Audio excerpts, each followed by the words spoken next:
just a couple days after Revolution's in the rearview mirror, how did AEW follow it up after a pretty piss poor pay-per-view, in my personal opinion? Well, we get this show. What's going on, guys? BossUp86 here, back to another video, and today I'm here to do my AEW Dynamite from Sacramento, California, and well, there wasn't a whole lot to the show in all honesty. Again, I did not like Revolution in the slice besides the main event, and this show was just kind of there, but there were some pretty bad spots in this. We did get a new TNT champion after all, and well, I'm going to talk about that here in a bit, so I do want to address another thing really quick. On Monday, I did do my Raw review, but unfortunately, the audio did not click. It did not appear for some reason. I was trying something new on my laptop, and unfortunately, the audio did not decide to show up, and yeah, there was no audio, so I tried fixing it. I don't know what the hell happened, so I unfortunately deleted the video, so I do apologize for it. Quick thoughts. Raw was pretty damn good for the most part. There, besides the main event and segment with the Bloodline and the John Cena burial on the mic for Austin Theory, it was more of a typical Raw show. But anyways, that was there. Let's get into the now. And I'm recording on my phone for the first time, so hopefully this won't take as long as it should be. So we get right into the action with Orange Cassidy versus Jay Lethal for the All Elite Championship. And I'm immediately out of interest for the show. Team TNA gets banned from ringside. There was audio issues already because apparently Taz and Schiavone were talking to each other, but apparently their mics got leaked up to the actual live crowd, which was pretty funny. This went nearly 20 minutes in a match I could have cared less about. Cassidy is a good athlete, but the gimmick is stupid, and Lethal I have not cared about since. Cassidy won. Life moves on. Then Lethal grabs a trophy, Jarrett hits a stroke, and guitar to the knee, and then the best friends come down. And this feud will never end. Yes, I will go on and on, my friend. This is terrible. This is bad. This is really bad. Then we get footage of Wardlow's car getting broke into. Apparently, TNT title got stolen. His gear got stolen. He posted all over Twitter. That really does suck. But he was able to compete tonight, even though he was in street clothes. I do feel bad for Wardlow. I really do. I hope whoever finds the guy or finds a person that did take his stuff, should be, held accountable for. Hobbs and Renee backstage. Hobbs talks about his match with Wardlow, and he says it sucks that he got his car broken into, but he is one thing that I did not like, and that he is champion. And tonight, I'm walking out here TNT champion. Starks comes down, and he finally talks about he's done with Jericho, thankfully. And he says, well, I want to do something new in my life, so I want all the competition. Bring on the competition. All of a sudden, Bullet Club's theme hits, and Juice Robinson attacks him. Okay, are they going to have a feud? Or is Ricky going to go to New Japan? Or is Robinson going to be feuding with Ricky? It doesn't sound like a bad, feud on paper. It's just the fact that the Bullet Club still exists, and I'll be dead and buried afterwards. But I don't know what they're going to do. I don't know if Bullet Club is going to be in AEW. God forbid, they only have enough terrible stables as it is. I'll get to a couple here in a bit. Or Ricky's going to go to New Japan. Which, if that's the case, him versus Okada, him versus maybe Naito, Tanahashi with this shot knees, him versus Kenta. So many good stuff. Him versus Cobb. That'll be pretty damn good stuff. Maybe him versus Ospreay. If he does go to New Japan, I would like to see where they go. But if it's just a feud between Starks and Robertson, I don't really mind it in all honesty. So Wardlow and Tony are backstage. It's going to be a Falls Count Anywhere match. The same show that a couple days beforehand, we had a Texas Death match, and on NXT last night, we had a weird street fight stipulation between Dijak and Stax. Or Dijak and D'Angelo. I'll get to the match here in a bit.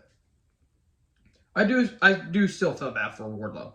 Renee's in the ring, and then Ruby comes down. Why'd she do it? She kind of cuts a typical promo where I was outcasted, everyone rejected me, everyone rejected Saraya, and everyone rejected Tony. We all got booed out of the building, so that's why he teamed up with them. It's literally the gist of this entire promo.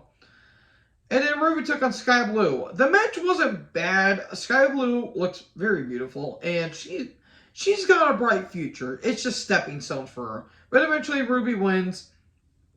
And then Slick and Nick Soraya, with all the talent of a frickin' bean, and Tony come down. They spray paint Sky, and then Willow comes down. And then they get into a scuffle. And then they both get spray painted.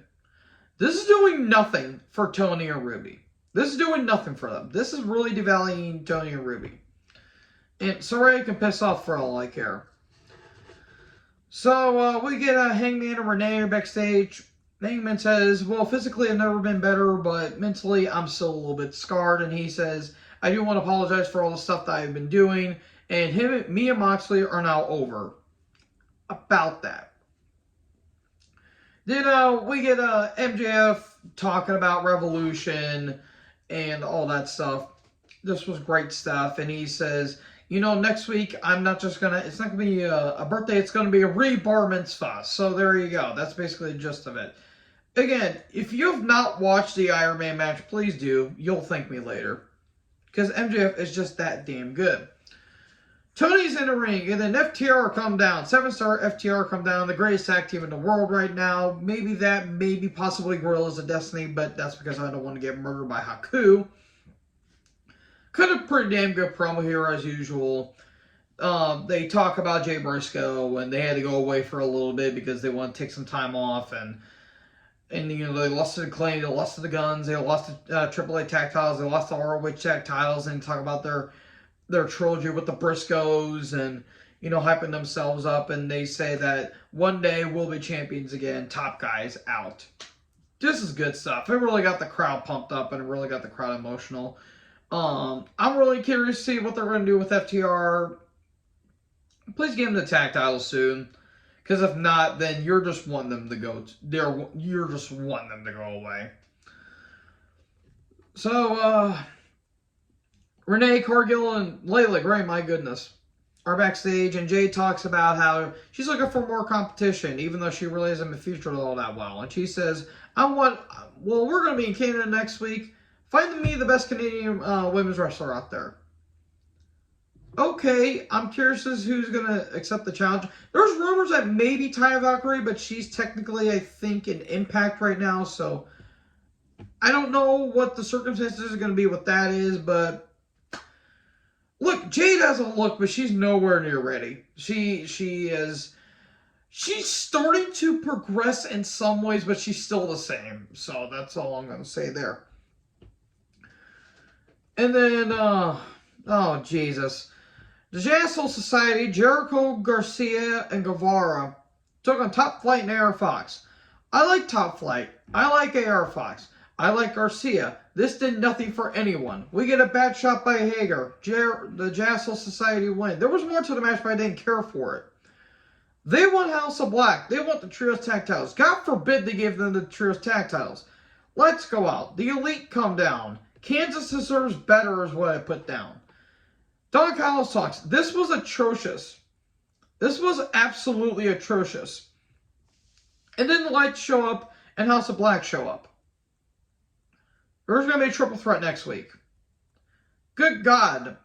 That's going to be terrible. Not because of House of Black, but mainly because of the Elite and Chris Jericho and everyone around. And then Tony Khan is backstage. Is he all right? Does he know where he's at? These are questions I want answered. I swear to God, he was getting jittery like every 5 minutes. Or every 5 seconds. It's going to be Cassidy and Jarrett next week. And the All-Elite Championship is now the International Championship. They really shouldn't have called it the All-Elite Championship in the first place. I'm sorry, but Jarrett at this point really doesn't need a championship match in 2023. So there you go.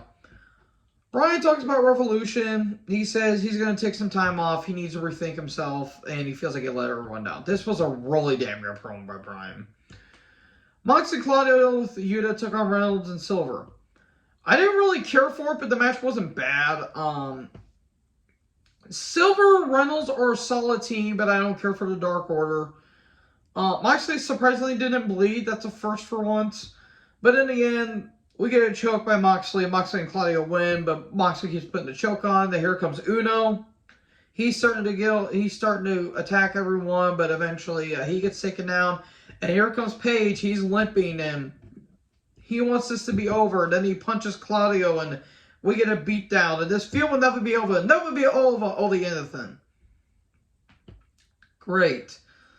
So we're going to do a 6-man tag. Maybe at Double or Nothing, or maybe, I don't know. After that horrible Texas Death Match, I have really been less caring of this feud. Renee claimed her backstage, and they're talking about they want to regain the tag titles, and then they talk about scissoring, and then 2.0 show up, and they make dick jokes and they laugh at them. Okay, Rampage and Dynamite rundown. Wardlow versus Hobbs TNT title match, Falls Count Anywhere. I'll get to the Falls Count Anywhere stipulation here. Look. They treated it more like a Hobbs fight, but I'm sorry, this was very sloppy. There was a brawl. The brawl started in the parking lot. We get a suplex on a car hood. Then we get a backdrop on a windshield. Ouch, I looked like that hurt. Then to the ring, and then they started no-selling for no reason, and it started to get pretty sloppy from there. F10, but a kick out. We get 2 spine busters, but a kick out. Hobbs gets a table. He throws Wardlow into the barricade, but Wardlow throws like a bottle of water at Hobbs, and then senton through a table. That was pretty damn good, but a kick out. Then he goes for a powerbomb off the stage, and all of a sudden QT Marshall comes the hell out of nowhere, attacks Wardlow with a chair, and then he low blows Wardlow. He attacks him with a chair more, and then Wardlow gets thrown into a crash pad that looked really bad. And then the referee starts counting like it's the last man standing. So, is Falls Count Anywhere have last man standing rules? What the hell was going on? Wardlow doesn't get up by the count of 10 and Hobbs wins. That was so confusing. Why would you make it a last man why would you going to make it Falls Count Anywhere if you were going to make it last man standing rules? I don't know, but Hobbs is the new TNT champion. Good for Hobbs. Please feature him all. That's all I'm going to say. He got a pretty damn good pop. So, all in all, Dynamite was just there. Nothing really abhorrent. It was just there. So, thank you guys for watching this video. What did you guys think about this show? Let me know in the comment section below. Make sure you guys leave a like, leave a comment, tap that big red subscribe button, and tap the bell so when I upload, you will be notified. Thank you guys so much for watching this video, and most importantly, join the herd. I'll talk to you guys next video. Peace out.